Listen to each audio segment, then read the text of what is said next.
ज्ञानतिमिरन्धस्य ज्ञानाञ्जनशलाकया चक्षुरुन्मिलितं येन तस्मै श्रीगुरवे नमः।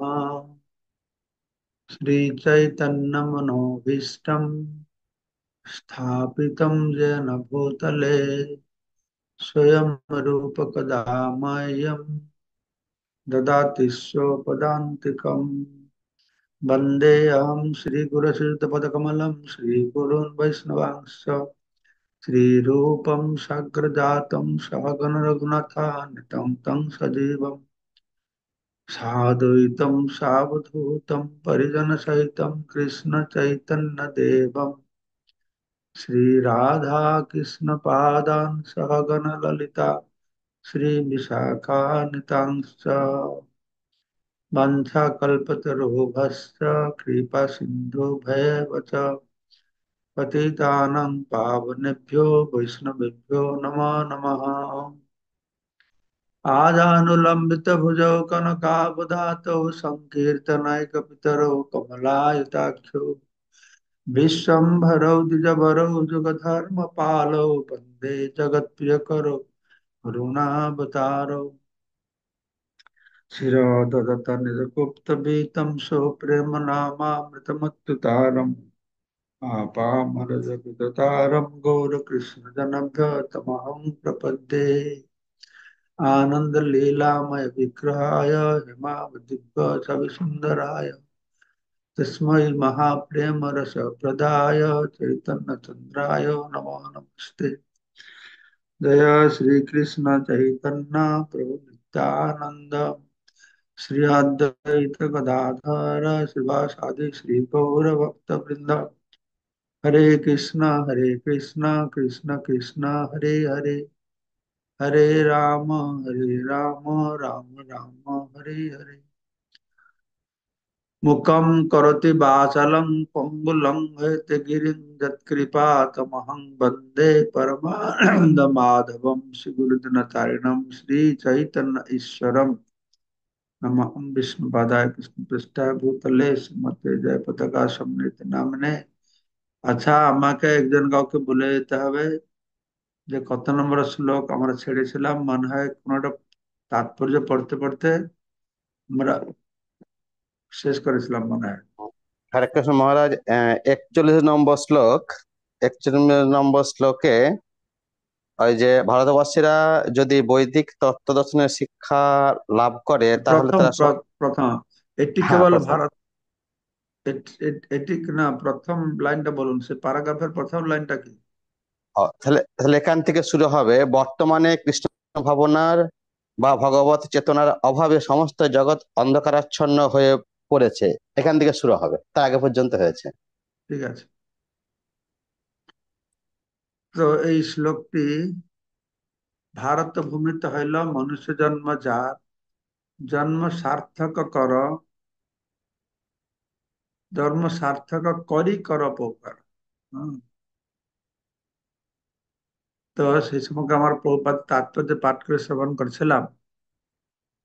প্রভুপাদ বলছেন বর্তমানে কৃষ্ণ ভাবনার বা ভগবত চেতনার অভাবে সমস্ত জগৎ অন্ধকারাচ্ছন্ন হয়ে পড়েছে। তো মানুষ মাংসাহার, অবৈধ স্ত্রী সঙ্গ, দ্বৈত ক্রীড়া, সুরাপানে মত্ত হয়েছে। তো ব্যাপার আছে,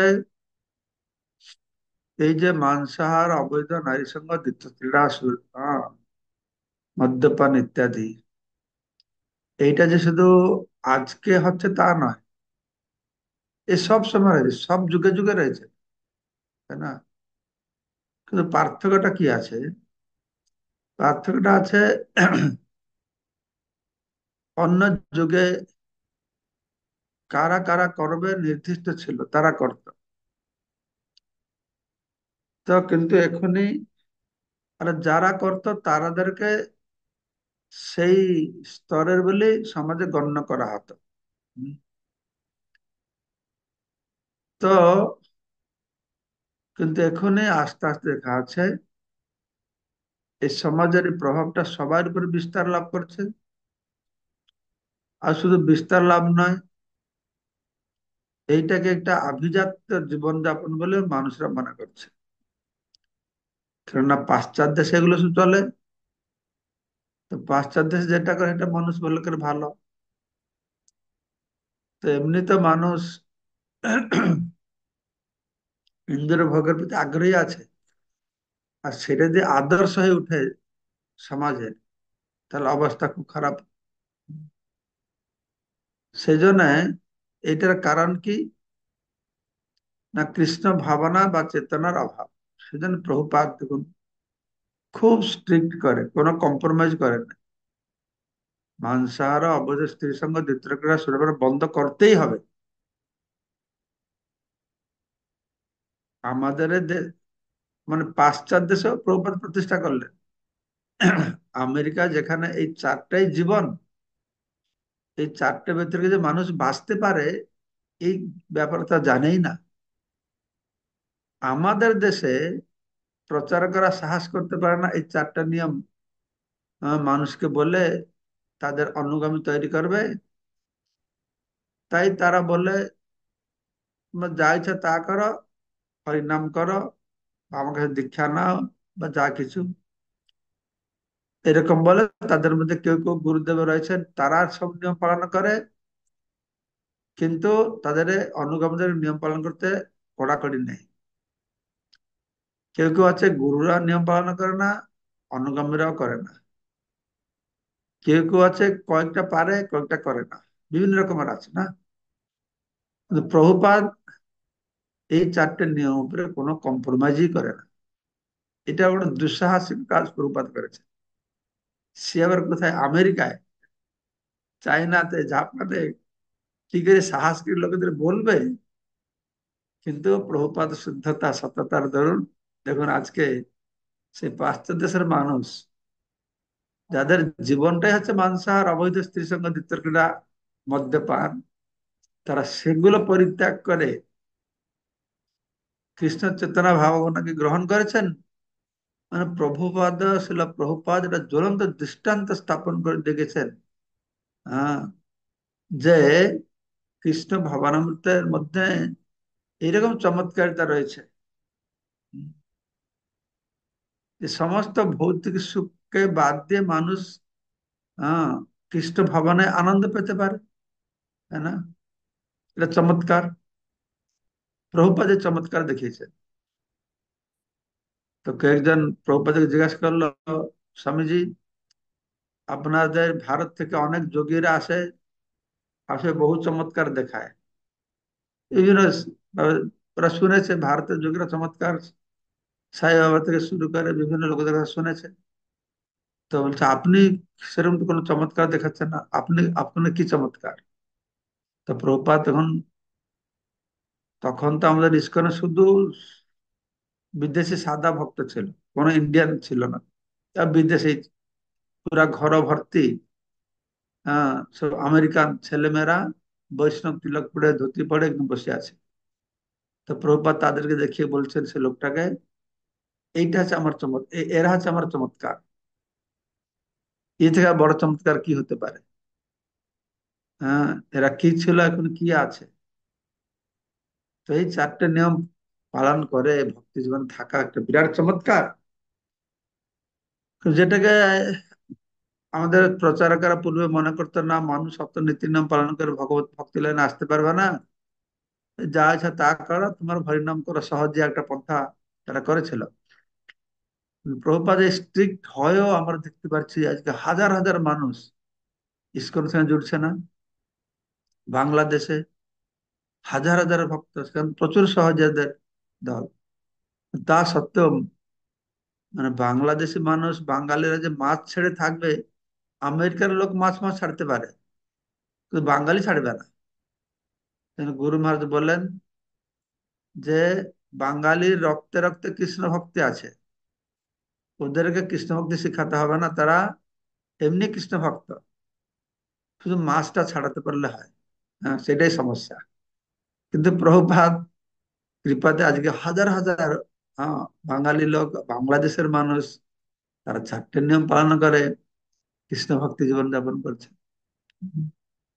তো সেই জন্য প্রভুপাদ বর্ণনা করে বলছেন যে এই ইস্কনে একমাত্র আমাদের এই পৃথিবীকে বাঁচাতে পারে এই অবস্থায়। অন্য কোন সংস্থায় না এই চারটা নিয়ম পালন করে, উপর অত গুরুত্ব দেওয়াটা। এই সমস্ত পাপকর্ম পাপ কার্য থেকে মানুষকে বিরত করার জন্য প্রবলভাবে কৃষ্ণ ভাবনার প্রচার করা প্রয়োজন। অর্থাৎ প্রভুপাদ বলছেন কৃষ্ণ ভাবনা প্রচার করলে মানুষ সহজেই এই বদ অভ্যাসগুলো পরিত্যাগ করতে পারবে।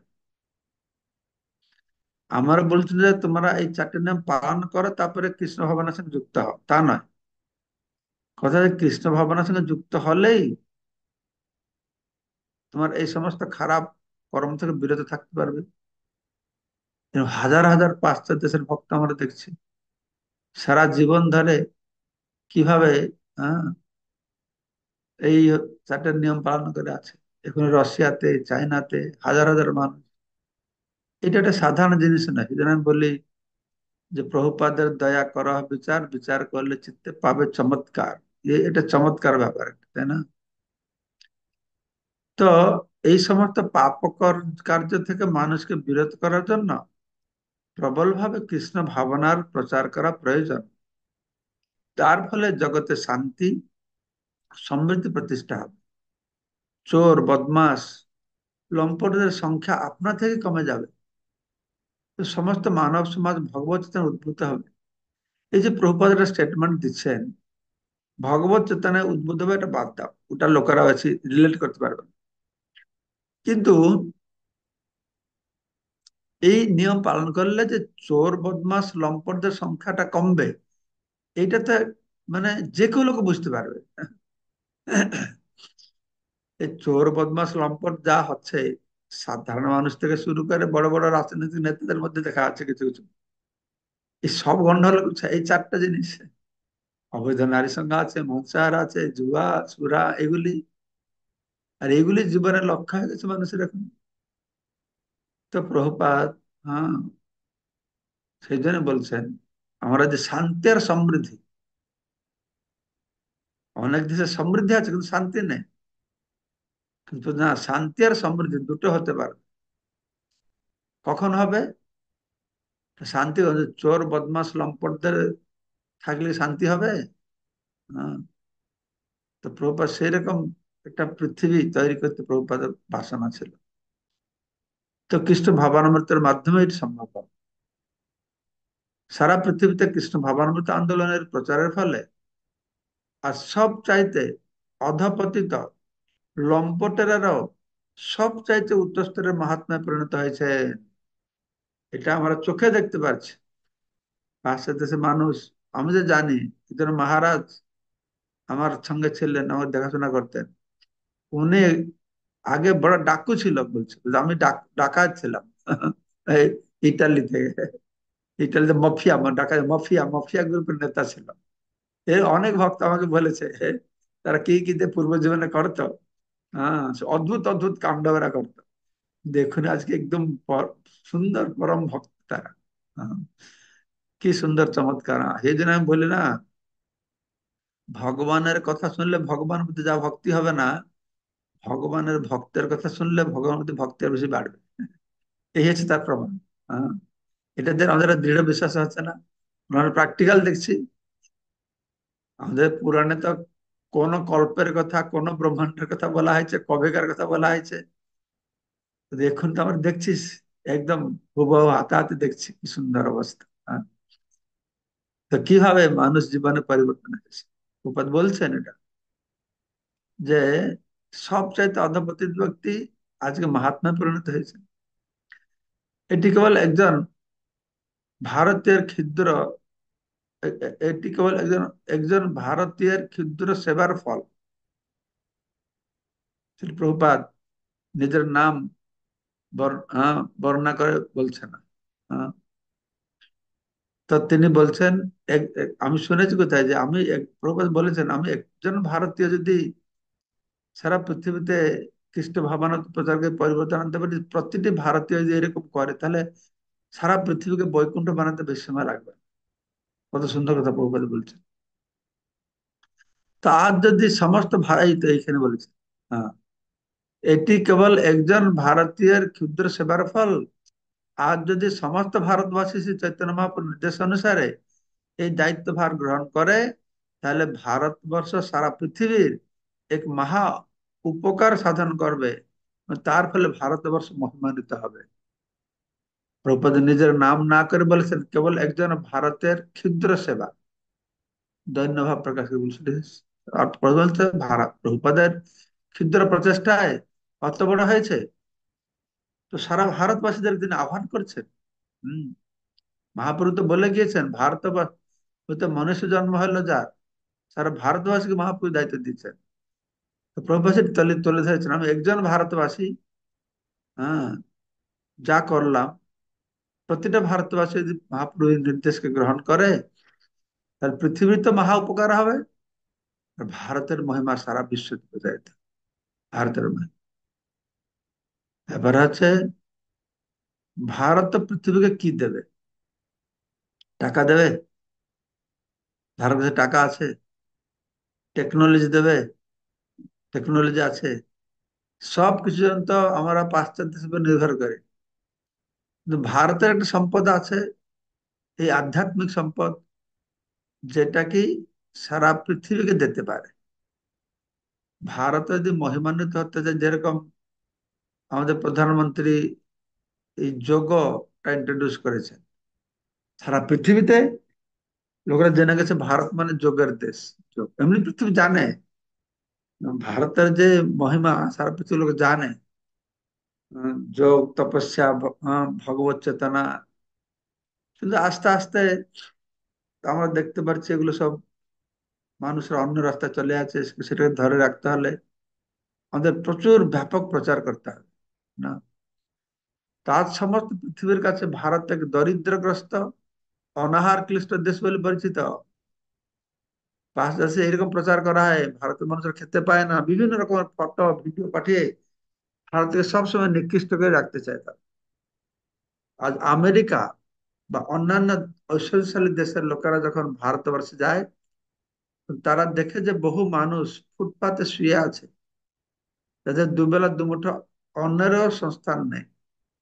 বহু প্রতিষ্ঠান রয়েছে যেগুলি দরিদ্র মানুষের সেবা করার নামে পৃথিবীর সর্বত্র টাকা সংগ্রহ করে নিজেদের ইন্দ্রিয় তৃপ্তির জন্য টাকা ব্যয় করে। এখন শ্রী চৈতন্য মহাপ্রভুর নির্দেশ অনুসারে কৃষ্ণ ভাবনামৃত আন্দোলন শুরু হয়েছে, এবং এই আন্দোলন থেকে মানুষ উপকৃত হচ্ছে। তাই নেতৃস্থানীয় ভারতবাসীদের কর্তব্য হচ্ছে এই আন্দোলনের প্রয়োজনীয়তা বিবেচনা করে ভারতবাসীদেরকে বিদেশে গিয়ে এই বাণী প্রচার করতে শিক্ষা দেওয়া। প্রভুপাদ তিনি আহ্বান দিচ্ছেন, আহ, নেতৃস্থানীয় ভক্তদেরকে বলছেন যে এই আন্দোলনের প্রয়োজনীয়তা কতটা উপলব্ধি করা উচিত। সমাজে শান্তি সমৃদ্ধি বজায় রাখতে হলে বা বৃদ্ধি করতে হলে কিভাবে এই কৃষ্ণ ভগবান মতো আন্দোলন দরকার।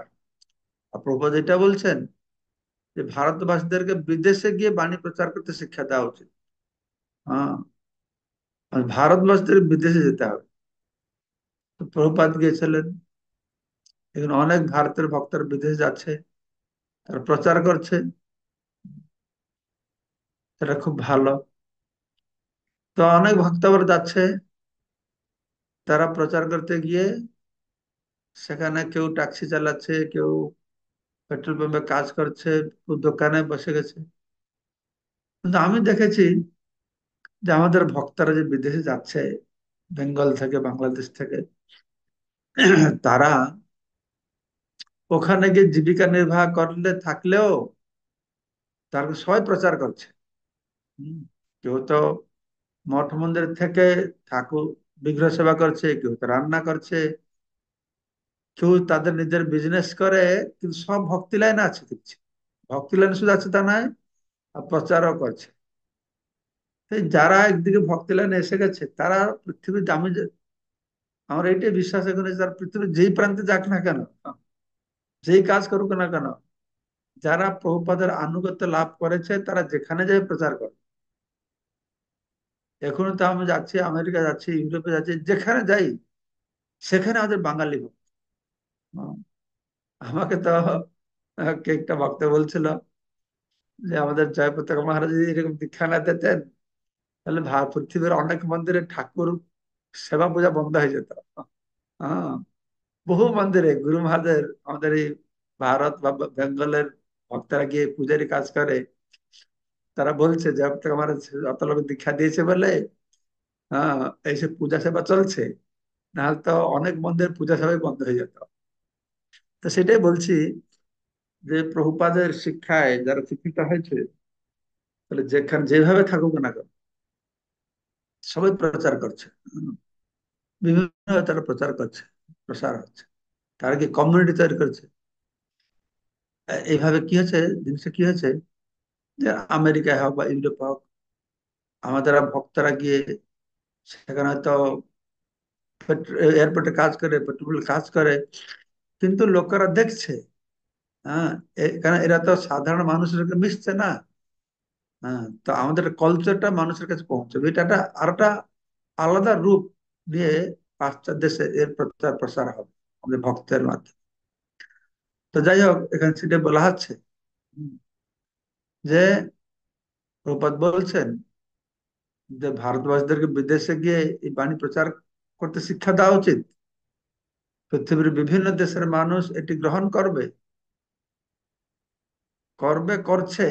হ্যাঁ, আমরা দেখতে পাচ্ছি প্রবাসী ভারতীয়রা ও পৃথিবীর অন্যান্য মানুষেরা যদি এই কাজে সহযোগিতা করবার জন্য এগিয়ে আসেন, তাহলে শ্রী চৈতন্য মহাপ্রভু ইচ্ছানুসারে সারা পৃথিবী জুড়ে কৃষ্ণ ভাবনা প্রচার হবে।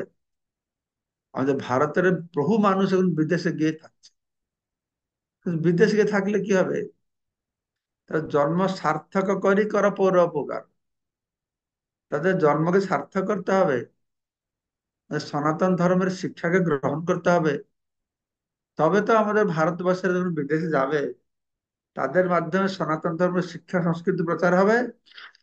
আমি দেখছি আমাদের ভারতের গিয়ে বিদেশে তাদের ভারতীয় সংগঠন করেছেন, বাঙালি সংগঠন আছে, কেরল সংগঠন আছে, উৎকল সংগঠন আছে, বহু সংগঠন আছে। কিছুটা ধর্মভাব ওরা প্রকাশ করে, কিন্তু বেশিটা সামাজিক কার্যক্রম চলে, মনোরঞ্জন কার্যক্রম, সামাজিক কার্যক্রম। তো তারা তাদের ভক্তিবান ব্যক্তি তারা, কিন্তু তাদেরকে লিড করবার জন্য কেউ নেই। এখানে আমি আমেরিকা থেকে আসলাম, প্রচুর আমাদের এই ঠাকুর দেবতাদের মন্দির, বালাজি মন্দির প্রচুর হচ্ছে। বালাজির মন্দির সাউথ ইন্ডিয়ানরা করছে, আর বাঙালিরা যেখানে যাচ্ছে সেখানে কালী দুর্গার মন্দির করছে। ঠিক আছে, সারা পৃথিবীর মানুষ আমাদের ধর্ম সম্পর্কে জানুক, ভালো জিনিস, কিন্তু ইসকনকে লিড দিতে হবে। এই যে সিস্টেমেটিক্যাল টিচিং, সনাতন ধর্মের শিক্ষা, এটা যদি মানুষের কাছে না পৌঁছাবে, তাহলে আমরা সনাতন ধর্মকে ধরে রাখতে পারবো না। ঠিক আছে? তো তখন সারা পৃথিবী জুড়ে শ্রী চৈতন্য মহাপ্রভুর মহিমা কীর্তিত হবে। হম, আমার মহাপ্রভু বলছেন আমার কীর্তি সবাই জানবে। তো তখন মহাপ্রভু সব জানবে, তখন মানুষ স্বাভাবিকভাবে সুখ, শান্তি, সমৃদ্ধি লাভ করবে। কেবল এই জীবনেই নয়, পরবর্তী জীবনেও। কেননা ভগবত গীতায় বলা হয়েছে, কেউ যদি পরমেশ্বর ভগবান কৃষ্ণকে তত্ত্বত জানতে পারেন, তাহলে তিনি জন্ম মৃত্যুর বন্ধন থেকে মুক্ত হয় তার প্রকৃত আল্লাহ ভগবত ধামে ফিরে যেতে পারবেন। হ্যাঁ, তো এই জীবনে সুখ, শান্তি, সমৃদ্ধি পাবে তা নয়, পরবর্তী জীবনেও পাবে। পরবর্তী জীবনে পাবে মানে সে ভগবত ধামে ফিরে যাবে, যেখানে গেলে তাকে আর এখানে আসতে হবে না। তো সেটাই ঠিক না? আমাদের ইসকনে, যারা আমাদের ইসকন মন্দিরে থাকে, তার কত সমৃদ্ধ উন্নত জীবনযাপন প্রণালী রয়েছে। ভালো সুন্দর খাবে, ভালো সুন্দর পড়বে, ভালো সুন্দর থাকবে, নাচবে, গাইবে, আনন্দ করবে, ভগবত ধামে যাবে। কিন্তু মানুষ তাও থাকতে চায় না। শুধু আমাদের ইসকনে নয়, আমাদের যারা গৃহস্থ ভক্তরা আছেন, তাদের জীবনটা কত আনন্দময়। ভগবানকে কেন্দ্র করে উৎসব অনুষ্ঠান করে। হ্যাঁ, 12 মাসে 13 পর্ব করে, মায়াপুরে আসে, একটা বিরাট পরিবারের আহ অন্তর্ভুক্ত হওয়ার ফলে আরো আনন্দে থাকে। আরেকটা আমি দেখেছি যে আমাদের ইস্কনে যারা আছে, গরিব লোকগুলো পরে আস্তে আস্তে ধনী হয়ে যায়, গরিব লোকগুলো ধনী হয়ে যায়। হ্যাঁ, এরকম হয়। হ্যাঁ, এইভাবে বলি। আমি এটা ট্রাইবাল প্রচারে গিয়েছিলাম, তো প্রথম যখন শুরু করলাম, হুম, সেটা কোথায় ছিল, আসাম, দিপুতে, একটা ট্রাইবাল বাড়িতে আমি আছি, একটু ছোট্ট বাড়ি। হ্যাঁ, তো ওই ছেলেটা আমাকে বলছিল যে মহারাজ, আমি, আমার এই বাড়িটা ছিল না, আমি এইখানে অত গরিব ছিলাম, আমি এই প্লাস্টিক, উপরে প্লাস্টিক দিয়ে কুটিয়া করে এখানে থাকতাম। তা আমি বললাম, তাহলে তুমি কোথা থেকে টাকা পয়সা পেলো? তো বললো যে আমি একটা মেয়েকে বিবাহ করলাম, আপনার ইস্কনের মেয়েকে বিবাহ করেছে। তো ইস্কনের মেয়ে বিবাহ করার পরে ও তো ভক্ত পরিবার ছিল, তো আসার পরে আমার এই মদ টদ খাওয়া বন্ধ করে দিয়েছে। আর আমি যা পয়সা ইনকাম করতাম সব মদ খেয়ে উড়িয়ে দিতাম। আর মদ খাওয়ার বন্ধ হয়ে গেল, সব পয়সা আমার অনেক জমে গেল, আর এখন সুন্দর বাড়ি বানিয়ে দিয়েছে আমি। তো আমি চিন্তা করলাম যে খ্রিস্টানরা কি করে, খ্রিস্টানরা টাকা পয়সা দিয়ে ভক্ত বানায়, আমার টাকা পয়সা দেই না, আর এরকম একটা জীবনযাত্রার প্রণালী মানুষকে শিখাই, সে অটোমেটিক্যালি টাকা পয়সা তার হয়ে যায়। হ্যাঁ, এটাও ঠিক। আমাদের গৃহস্থ ভক্তরা যদি ভক্ত না হতো, কত আজে বাজে খরচা করতো না, অনেক আজে বাজে খরচা হতো। সে মাছ মাছ থেকে শুরু করে, সিনেমা দেখা থেকে শুরু করে, সময়ের অপচয়, ক্রিকেট দেখবে, হ্যাঁ, নেশা করবে, কত রকম, সব টাকা বেঁচে আছে। হ্যাঁ, সব টাকা বেঁচে আছে, তাহলে তারা ধনী হবে না কেন? ধনী হচ্ছে। আর আমাদের ইস্কনে এসে পনির সবজিও শিখে আছে। আগে তো পনির সবজি বেশি কেউ জানতো না। আমরা যখন নামাহাট্টা বাড়িতে যেতাম, শাক ভাত খেয়ে আসতাম, আস্তে আস্তে নামাহাট্টা ভক্তরা ইস্কন মন্দিরে এসে পনির সবজি শিখে গেল। আর যার বাড়িতে যাবেন আমার পনির সবটা করতেই হবে, ঠিক আছে।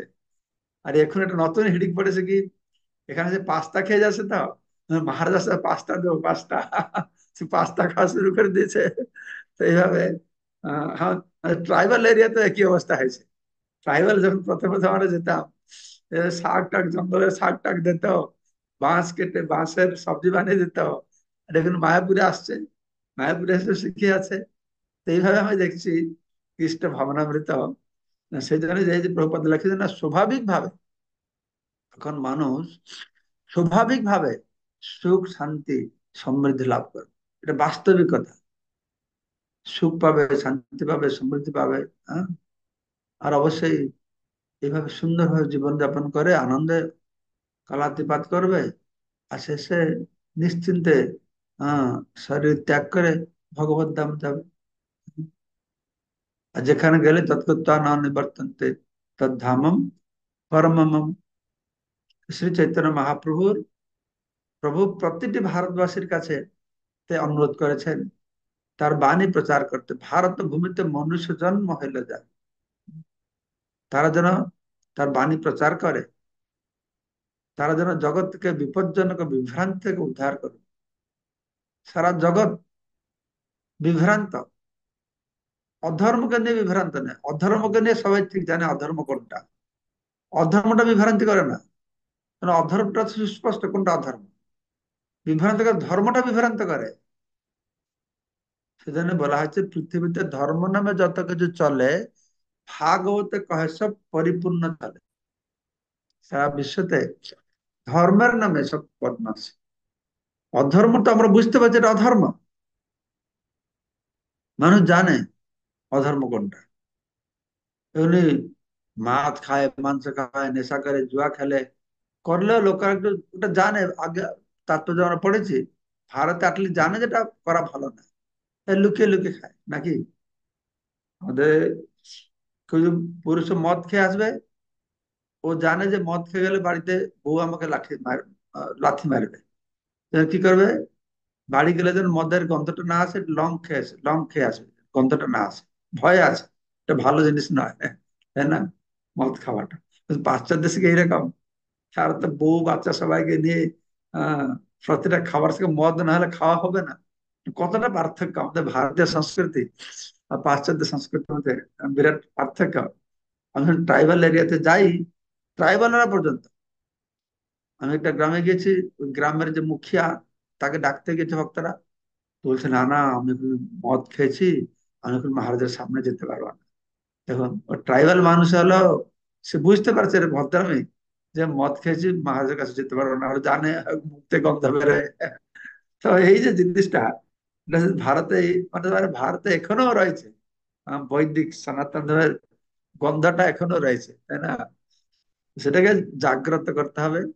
সেজন্য ব্যাপক ভাবে আমাদের আরো খাওয়া ঘুমানো ছেড়ে দিয়ে, প্রভুপাদ বলে যে যুদ্ধ ভিত্তিতে, না যুদ্ধ, যুদ্ধের সময় একটা কি ইমার্জেন্সি ভিত্তিতে আমাদেরকে প্রতি ঘরে ঘরে গিয়া করই ভিক্ষা, বলো কৃষ্ণ কর কৃষ্ণ, ভজ কৃষ্ণ কর কৃষ্ণ শিক্ষাটা করতে হবে। মহাপুরুষ এটা আমাদেরকে অনুরোধ করে গিয়েছেন, যে তার বাণী প্রচার করলে তারা যেন সারা জগৎকে বিপজ্জনক বিভ্রান্তি থেকে আহ আহ, উদ্ধার করতে পারবে। এটা বললাম, এখন অধর্মের বিভ্রান্তি নয়, ধর্মের বিভ্রান্তি বড় চ্যালেঞ্জ হয়ে উঠেছে।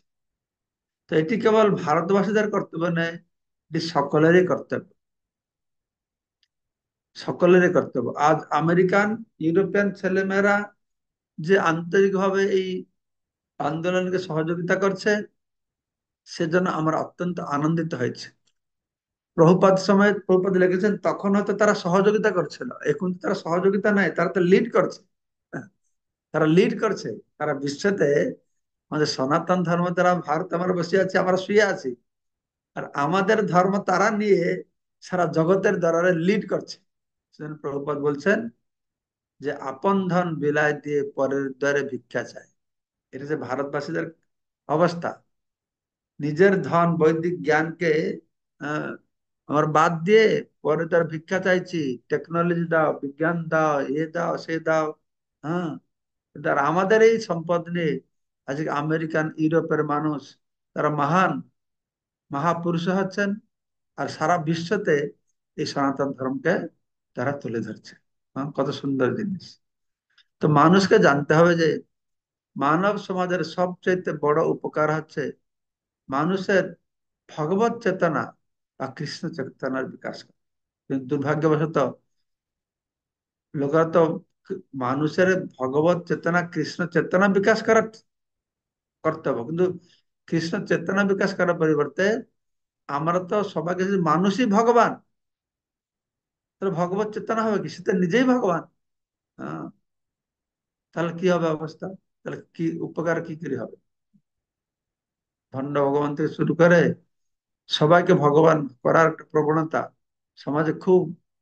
এটা শুধু আমাদের হিন্দুদের ভিতরে, মুসলমান খ্রিস্টান ইহুদি তারা করে না। তারা বললেন, তারা কেউ বুকা, তারা কেউ বললেন যে সবাই ভগবান, আমরাই বলি। কেন? আমাদের শাস্ত্রের একটু ভুল বোঝাপনার জন্য। হ্যাঁ, শাস্ত্রে বলা হয়েছে যে ভগবানের বহু রূপে প্রকাশিত হয়েছেন, কিন্তু ভগবান তার শক্তি, হ্যাঁ, এক বহুনাং অভবত, এক ভগবান বহু ভগবত স্বরূপ, তার স্বাংশ আর জীবশক্তি বিভিন্ন অংশ। এর সূক্ষ্ম পার্থক্য আসতে তার লোকেরা ধরতে পারছে না। তো এই কথা শ্রীমদ ভাগবত থেকে উদ্ধৃত চৈতন্য চৈতামৃতে পরবর্তী শ্লোকটিতে বর্ণনা করা হবে। সেই শ্লোকের অর্থটা আছে, প্রতিটি বুদ্ধিমান লোকের কর্তব্য হচ্ছে প্রাণ, অর্থ, বুদ্ধি, বাক্যের দ্বারা অপরের প্রতি নিরন্তর আহ, শ্রেয় আচরণ করা, তাহলে তার জন্ম সফল। সেটা আগামীকালকে আমরা পাঠ করে শুনবো। ঠিক আছে, তো এখন বলুন, কারো যে কিছু বক্তব্য থাকে আপনার। পিয়াল কি বলছো বলো। হরে কৃষ্ণ মহারাজ, দণ্ডবোধ প্রণাম। মহারাজ, এই যে ট্রাইবাল কার্ড, যেটা কি আমাদের বাংলাদেশে রানিং আছে? হ্যাঁ, বাংলাদেশে এত ব্যাপকভাবে হচ্ছে না, হচ্ছে সিলেট জেলায় আছে, তোমার খাগড়াছড়িতে হচ্ছে, ট্রাইবাল বাচ্চাদের আমরা গুরুকুল আশ্রম করেছি, বিভিন্ন হচ্ছে ট্রাইবাল এরিয়া, রাঙ্গামাটি, এইসব এলাকায় ট্রাইবালরা আছে না, খাগড়াছড়ি, রাঙ্গামাটি, সত্যি করছে। মঙ্গলময় প্রভু বলুন। হরে কৃষ্ণ মহারাজ, ধন্যবাদ, প্রণাম মহারাজ। এর আগের দিন কথা প্রসঙ্গে সখী এবং মঞ্জুরির কথা বলছিলেন মহারাজ। তো কোনটা সখী কোনটা মঞ্জুরি মহারাজ? আমি তো জানি না।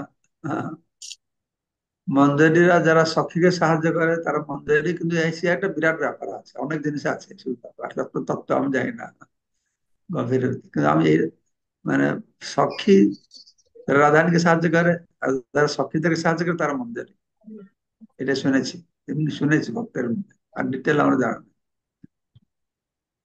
আর একটা জিজ্ঞাসা মহারাজ, এই যে এখন এই শান্তি এবং সমৃদ্ধি বললেন মহারাজ, তো মহারাজ আমি শুনেছি সুখ হচ্ছে গিয়ে দেহের, শান্তি মনের, আর আনন্দ হচ্ছে আত্মা। তো মহারাজ শান্তি এবং সমৃদ্ধি এদের মধ্যে কি কোনো রিলেশন আছে মহারাজ? যার মধ্যে সুখ আছে তার মধ্যে সুখটা আছে, শান্তি নেই, আনন্দ নাই। যার মধ্যে শান্তি আছে তার সুখ আছে, শান্তিও আছে। যার মধ্যে আনন্দ আছে, সুখ আছে, শান্তি আছে, আনন্দ আছে। ঠিক আছে, এইগুলো আমি বলেছি আমাদের বুঝবার জন্য, কিন্তু শান্তি বলা হলো বলে যেটা কি ভগবত ভক্তের শান্তি আছে না শান্তি নেই, আছে মহারাজ। তা সেটা শান্তি বলা হলে তো অপরাধ না কিছু। ভগবত ভক্তের ভিতরে শান্তিও আছে, সুখও আছে, এ শান্তি বলা হয়েছে। আর এই শান্তি সুখ এগুলো শব্দগুলো শুনে আপনি আর কাল আরেকদিনও এরকম একটা প্রশ্ন করেছিলেন, এটা কোনো শব্দ নেই। তো ব্যাপার হচ্ছে এটা সামঞ্জস্য করে আমাদের বুদ্ধি খাটিয়ে বুঝতে হবে, যে এরকম বলা আছে যে তত্ত্বে অনুকম্পা সুমিক্ষমান ভঞ্জন এব আত্মকর্ম বিপাকম হৃদবাক বপুভি বিদধান নমস্তে জীবেত সব মুক্তি পদে দায় ভাগ, সে মুক্তি পাবে। ভালো করে শুনুন, আপনার জন্য এই শ্লোকটা খুব দরকার, কারণ আপনি অনেক সময় এইরকম প্রশ্ন উঠে, তো এই শ্লোকটা শুনলে আপনার সমস্ত ডাউট ক্লিয়ার হয়ে যাবে। যে এই শব্দটা মুক্তি যেরকম, ঠিক আছে, তো বলা আছে ব্রহ্মা বলছে তত্ত্বে অনুকম্পা সুসুমিক্ষমান, যে যে ভক্ত, আপনার ভক্ত কৃতবাক, সে ভক্ত, সে অনেক কষ্ট পেল, সে নিজের কর্মফল ভোগ করছে মনে করবে, আর হৃদবাক বপু দিয়ে আপনারা প্রণাম করবে, আপন ভজন করবে, বুঝতে পারছেন? তো সে তাহলে মুক্তি পাবে। তো এইরকম আপনি যেরকম মনে আপনার একটা প্রশ্ন আসছে, তো এইরকম প্রশ্ন একটা ভক্তের মনে এসেছিল, সে মহাপ্রভুর কাছে গিয়েছে যে এটা অত বড় বিরাট জিনিস একটা, তো বিরাট জিনিস মানে কি, এটা তো আম, হিতবাক বপু দিয়ে সে যদি ভগবানকে সে আত্মসমর্পণ করে সে মুক্তি পাবে কেন? ওর প্রশ্ন ছিল এটাই, মুক্তি পাবে কেন? আপনি যেরকম শান্তি কেন পাবে, ভক্ত তো আনন্দ পাবে, আপনি শুনেছেন সুখ শান্তি আনন্দ, তো সেই ভক্তটা এরকম জিজ্ঞাসা করছে মহাপ্রভুকে। তো মুক্তি, তখন মহাপ্রভু বর্ণনা করেছেন যে এই মুক্তি, কারণ আমরা তো মুক্তি মানে জানি নিরাকার ব্রহ্মের লীন হয়ে যাবে না, আমরা মুক্তি অর্থ শুনেছি যে সে নিরাকার ব্রহ্মের লীন হয়ে যাবে। তো সে সেই ভাবছে যে এটা মুক্তিটা কেন বলা হয়, তখন মহাপ্রভু বুঝেছেন এটা হচ্ছে যথার্থ মুক্তি, বুঝতে পারছেন? যথার্থ মুক্তি মানে কি, এটা হচ্ছে আত্যন্তিক মুক্তি, ভগবান কৃষ্ণ চরণ কমল লাভ করে। ঠিক সেই রকমই কখন কখন ভক্তিতে শান্তি শব্দ আপনি দেখবেন, সুখও দেখবেন, শান্তিও দেখবেন, কিন্তু বুঝতে নিতে হবে সেটাকে, ওই শান্তিটা আহ, মানে মানে ভক্তি জীবনের শান্তি, ভক্তদের শান্তি আর অভক্তদের শান্তি, আর ভক্তের সুখ আর অভক্তদের সুখ, বিরাট পার্থক্য আছে না, দুটোই একই জিনিস না। ভক্তের সুখ তো, ভক্তের সুখটা কৃষ্ণকে নিয়ে, অভক্তের সুখটা কৃষ্ণকে বাদ দিয়ে, দুটোই সুখ, বিরাট পার্থক্য আছে। ঠিক আছে, আর কোনো প্রশ্ন আছে? হরিবল। কে নেক্সট? কি রিয়েলমি মাতাজি বলুন, কি রিয়েলমি মাতাজি বলছেন আপনি, অনমিউট করুন।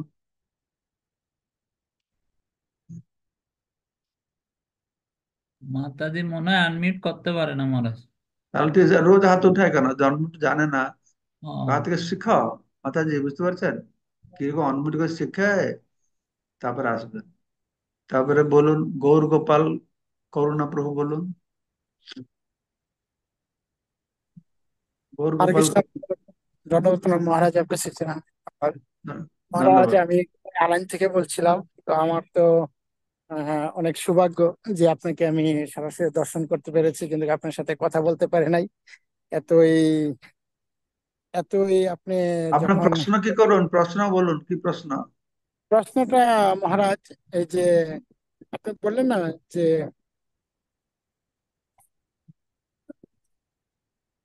আচ্ছা, প্রশ্ন নেই আপনার। ঠিক আছে, সুভাষিনী মাতাজি বলুন, কি বলছেন? হরে কৃষ্ণ মহারাজ, দণ্ডবাদ প্রণাম আপনার শ্রী চরণে। অমৃতময় চৈতন্য চরিতামৃত ক্লাসের জন্য অনেক ধন্যবাদ। সকলের চরণে প্রণাম। আম, মহারাজ, এই কিছুদিন আগে আমার একজন ডাক্তার আসছিলেন। উনি হলো নিউরোলজিস্ট আর সাইকাটিস্ট। তা হলে যে চিত্রগুলো আছে ভগবান শ্রীকৃষ্ণের আর নৃসিংহদেবের, অনেক উম, অষ্টসখীর, উনি চিত্র দেখিয়ে বলছেন কি এই কে পূজা করো, এ কে? আমি বললাম যে উনি হলো সুপ্রিম লর্ড ভগবান শ্রীকৃষ্ণ।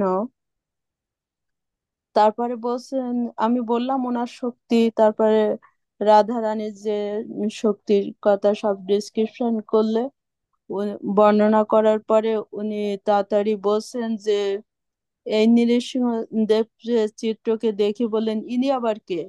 আমি বলছি একই জন, যিনি হলো ভগবান শ্রীকৃষ্ণ, উনিও একই জন।